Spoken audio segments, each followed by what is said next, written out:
we made it. Thank you, Creative Morning, for having me. This was my first time as a participant, and I look forward to the other speeches.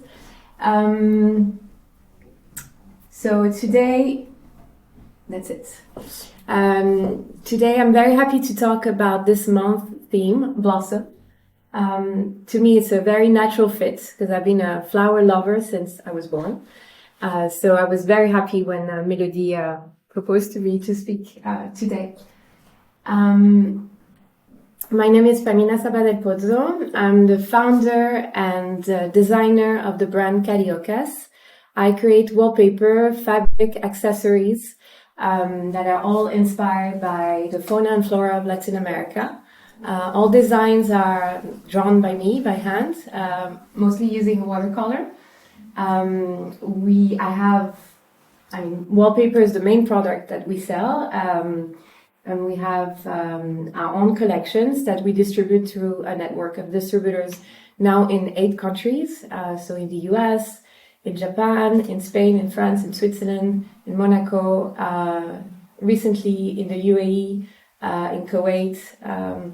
And yes, my aim is to touch more people globally and to bring joy to more interiors globally. Aside from our collections, we also collaborate on a regular basis with interior designers, and we create custom designs for hotels, for restaurants, for brands. And we often do also collaboration with other brands. We did a collaboration a couple of years ago with H&M Home. And this is a picture from our last pop-up in Geneva last May. So as I mentioned, I'm a flower lover from day one. I know some of you are too. I've been speaking to a couple of you. In front of my primary school, there was a florist, and I would go every day after school to the florist to see how they were doing flower arrangements, how they were creating bouquet, and I was passionate about it, and this is what I wanted to become growing up. My mom would always say that whenever she was looking for me, I would be near flowers or under a tablecloth with a flower pattern, or that was the easy thing. Where are the flowers? Pamina is there. So that won't be. I have tropical origins. I'm half Egyptian from my dad's side and half South American from my mother's side. I say South American because my mother was born in Argentina from a Brazilian mother, and her father was Colombian, Bolivian. She lived in Peru. So it covers a lot of the continent. And although I have a lot of my family in Brazil, I love all the landscape the continent offers, and I'm very inspired by it.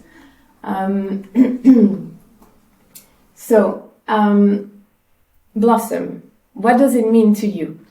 Obviously, when we think about it, we immediately have the image of a beautiful flower opening up.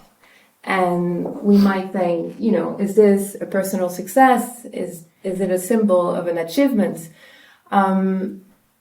When I have questions like this in life, I always like to go look and think about what would indigenous Indians from the Amazon think about any theme.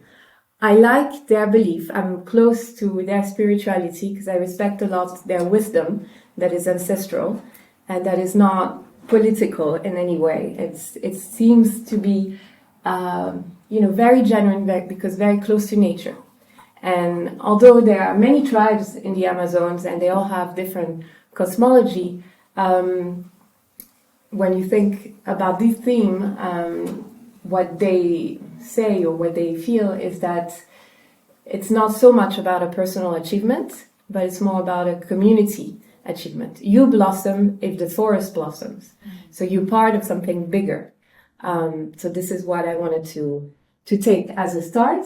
And also to recognize that blossom is only one stage of the natural cycle. So obviously it might be the stage we all want to reach because it's a beautiful stage. It's the most seen stage. It's what you want people to see you in your best image. But you have to recognize that all stages of the cycle are equally important. And this is what we're going to look together today. Sorry. Yeah. No, I'm going too fast. Sorry. So, the first stage of the cycle is the seed, is to understand who you are. If you want to blossom in an authentic way and to grow to your full potential, it's super important to understand what you have in you and to connect with that. So for my experience, my first loves were always the amazing nature of South America. This is in Brazil. This is me in the botanical garden of Rio de Janeiro. This is me in Ubatuba in the southeast of Brazil, where I drew my last connection. And as you can see, I mean, look at the size of those plants and imagine a little girl seeing that for the first time. You can only be amazed. The size, the color. This is really, for me, it was my terra somnorium, my land of my dreams.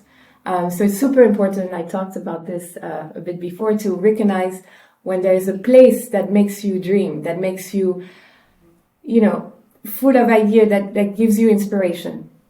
And so this I recognized from an early age, that this region of the world was that for me. And it sets the first rock in your path. As I mentioned before, when I was growing up in front of my primary school, there was this florist, and I was telling my mom, I want to become a florist. I think it's super important to connect to that inner child first intention. In personal development studies, and we have a coach here, maybe others, some say that it's super important to connect to that inner child and to go back to your childhood dreams. Do you remember what you wanted to become when you were 5 years old? 5 years old is important. Why? Because you already have an understanding of life. You already know what you like, what you don't like. But at the same time, yes, you are influenced by your immediate environment, but you're not influenced by the judgment of society. So you're not trying to please, or you're not trying to follow the steps of someone else. You really have your own intention, very genuinely. And this is what you have to connect to understand that seed. So to me, it was to become a florist, but in the end, I'm not a florist, but I'm drawing flowers. So the form is not really important. It's really the first intention that counts. Sorry. Yeah. And the seed. Also, what is your environment teaching you? So again, I didn't become a florist, and growing up, I studied international politics. I studied European politics. I worked for 10 years in the solar energy industry. I was working with big American companies doing solar, policy advocacy for solar energy, working with government to set up interesting policies for renewable energies. And it was super interesting. But then with my last company, things didn't go so well. And I decided to do an MBA because I was like, I don't know anything about finance. And if I want to continue in this corporate world, it's always good to have a better understanding. People will take me more seriously. This is it. This is good for my career. I want to do an MBA. So I did an MBA. And of course, I learned a bit about accounting, marketing strategies, But there was one class that was an epiphany where a professor said, hold on. Everyone was talking about setting up their app because at the time, setting up an app was the cool thing. This is what would get you, to success. And it was not very costly, or it appeared. And, it seemed like a good idea. And the professor said, hold on. If you really want to succeed in life, you have to do something you love 24 hours a day, 7 days a week. So what is it that you love? And that you can do, without being ever tired? And so I thought, well, I love South America. I love drawing. So even though I did those studies, I was always drawing on the side. So when people say, oh, I'm an illustrator on the side, well, that's great. If it's your passion, it's not something you should put on the side. You have to recognize you're still doing it. So that's great. And I love interior design. So I was like, okay, what can I do that is, not too costly, not too, capital intensive, something I can do easily. And I thought about wallpaper, because as I grew, these are, my last pictures are photos of my last parents' home, where I always grew up with murals around me. And I thought it was great because they would convey a sense of history. My dad was passionate about the Ottoman Empire, so this was the Bosphorus, and this is the Alhambra. So it gives, an added dimension to interior design. This is also a lot of flowers always around. This is a photo of an uncle's house in Colombia. And eventually, also for my IB thesis, I did a thesis on the Mexican history through the murales of Diego Rivera. This is a mural of Diego Rivera in the National Palace in Mexico City. So, recognize who you are and what you have around you that can really make sense. And then great, you know who you are. You have your place. Also, it's important to also understand what are the triggers to creativity? How do you sustain that seed? How do you make it grow? What are the things that, make you work better, have more inspiration? So, as I said, it can be a place in the world, but it's also maybe a state, a physical state. Like for me, I love to be warm. I hate being cold. And I'm here in Geneva still, but I have big sweaters. So, how do you feel? Is it listening to music? Is it, colors? For me, colors are super important. I take a lot of photos when I travel, but obviously you have beautiful plants. But it can also be sometimes of a dish or in a wallpaper, in a magazine or, any color combination that strike my eyes. I keep it. And I try to replicate the image when I work, the color mix when I work in my design. So it's important to recognize what are those triggers for you.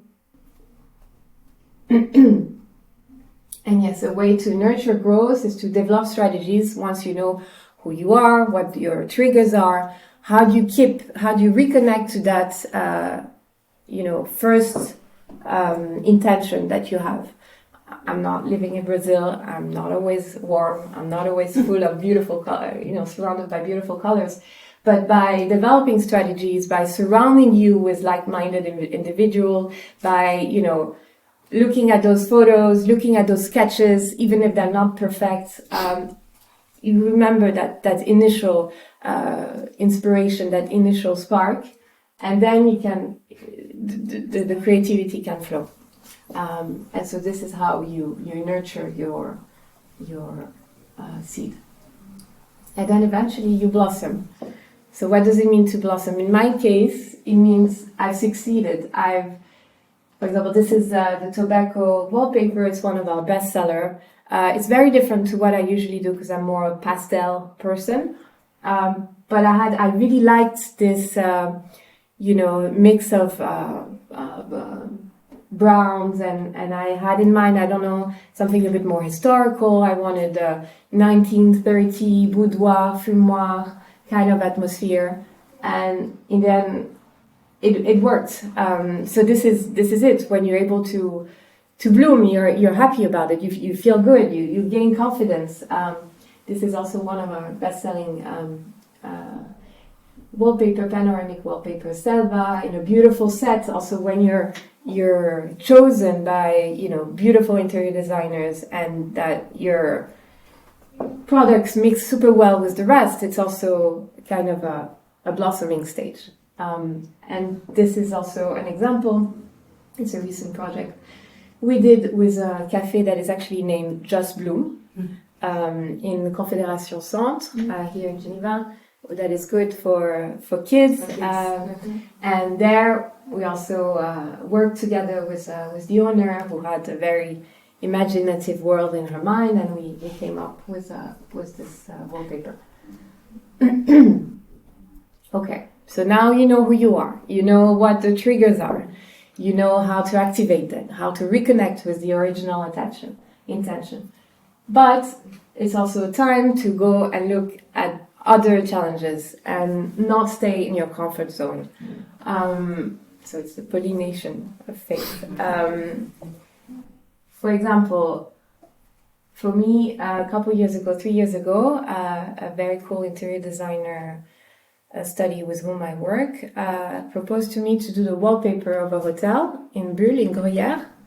And they asked me to draw the environment of that hotel. So I've lived in Geneva a long time. Obviously, I love nature, but again, South America, big plants, big colors, and now it's Korea. So I'm like, oh. Of course, I said yes, because it's a huge project, so it's great. But I was like, okay, am I going to be enjoying this? And yes, I was, completely. I adored. I was passionate about it. I actually discovered a whole, when you change your mindset and you look with other eyes, I discovered, actually maybe some of you know Île d'Ogo. It's in the Gruyère region. It's this beautiful natural island on a lake near Gruyère. Very small, full of ruins, but beautiful, so romantic at every season.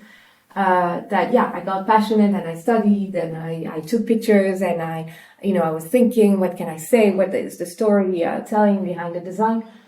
And it worked. We did 4 designs. I only have 3 here, but 4 designs for this hotel, 70 rooms. And it worked and people usually enjoy it. Sometimes I receive messages of saying, "Oh, you're the one who drew the beautiful design." So it's an achievement in the sense that I went out of my comfort zone. And I liked it so much that actually I decided to draw the next collection after that. It was called Laguna. And it's a collection that is a bit more European, that was inspired by those lake views, more serene, because I liked my experience. So I added, another possibility to my design, and not only doing something that was very, exotic, tropical. Okay, so this is the Laguna wallpaper. I did add some palm trees. I couldn't resist, but it's, it could be the south of France. It could be maybe not Gruyère, but, more European. And it works well. And I think I addressed also a number of people who find that their place is maybe closer to that environment, that very tropical design. And this is it, when you're able, so you gain confidence, you're able to open up and do something else. Things flow, and this is how other collection arrived. This is again Laguna in a different colorway. This is our last office space in the old town. This picture was taken a couple of days ago, 3 days ago. It's our brand new showroom in Eauville that is not yet open, but that will open in a couple days, week. I look forward to share the information and have you come and visit. It's our last wallpaper called Ubatuba, southeast of Brazil. So yeah. And now, now this is the final stage of the cycle. It's the propagation of the seed. So to me, it's really more about how do you add an extra dimension to what you do. You do it well, you manage to go where you wanted to go, but how do you share that intention? And how do you ensure that the cycle continues? So to me, it's really about making sense, adding meaning. Again, I'm very close personally to the spirituality of Amazonian tribes, and so this, for example, is a design I drew after an exhibit that was given by the MEG, Musée d'Ethnographie here in Geneva, where they were exploring the indigenous role in keeping our ecosystem in the world. And there was a very interesting number. They were saying that there are currently about 5% of indigenous people in the world that are responsible for keeping about 90% of the ecosystem in the world. So 5% for 90%. 5%, of course, is not only in the Amazon, it's throughout the world. But I thought that imbalance was so striking that I wanted to pay tribute in a certain way, and I called this design Cinco for 5%. So I think it adds, another dimension. It brings a message. And those form is a bit like the cosmology, that the stars, everything is linked. Again, going back to the idea that you don't blossom alone, you're part of an ecosystem. On the design, this is Orilla, also best-selling design. There's a jaguar. I love jaguars. They are very important pre-Columbian animals in pre-Columbian cultures. They have a mystical power. It's also to pay tribute. And this is Ipanema. It's one of our very first design that I actually drew on the beach of Ipanema.